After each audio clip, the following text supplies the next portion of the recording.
आमा तपाईले भन्दै हुनुहुन्थ्यो नि बाबु अहिले त हाम्रो क्षेत्रबाट काङ्ग्रेसले गतिलो उम्मेदवार उठाएको रहेछ, रुखमा भोट हाल्छु है भनेर। हुन्न आमा हुन्न।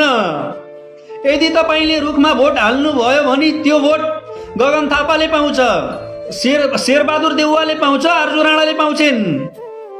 अनि तपाईले सूर्यमा भोट हाल्नुभयो भने त्यो भोट केपी शर्मा ओलीले पाउँछ। तपाईले तारामा भोट हाल्नुभयो भने त्यो भोट प्रचण्डले पाउँछ, माधव कुमार नेपालले पाउँछन्। तपाईले बिर्सिसक्नु भयो र अस्ति भर्खर तपाईका 76 जना छोराहरूलाई बङ्ल्याङ बङ्ल्याङ बाटामा ढालेको। एकचोटि सम्झिनुस् त, एमाले काङ्ग्रेस र माओवादीलाई भोट दिनु भनेको ती 76 जना शहीदहरूको रगतमा होली खेल्नु बराबर हो नि आमा। बिर्सिनु भएर अस्ति तपाईका छोराहरूलाई ढाले, फेरि तिनीहरूलाई नै जिताउनु भयो भने भोलि पर्छ तपाईको नातिलाई नै ढाल्छन्। अब हामीले आफ्नो सन्तानलाई गुमाउन चाहन्नौ आमा। तपाईले घन्टीमा भोट हाल्नुहोस्, रवि दाइले पाउनुहुन्छ त्यो भोट, बालेनले पाउँछन् त्यो भोट। त्यहाँ रवि दाइ नउठेर के भयो त, त्यहाँ बालेन नउठेर के भयो त, रवि दाइले पाउनुहुन्छ नि त्यो भोट।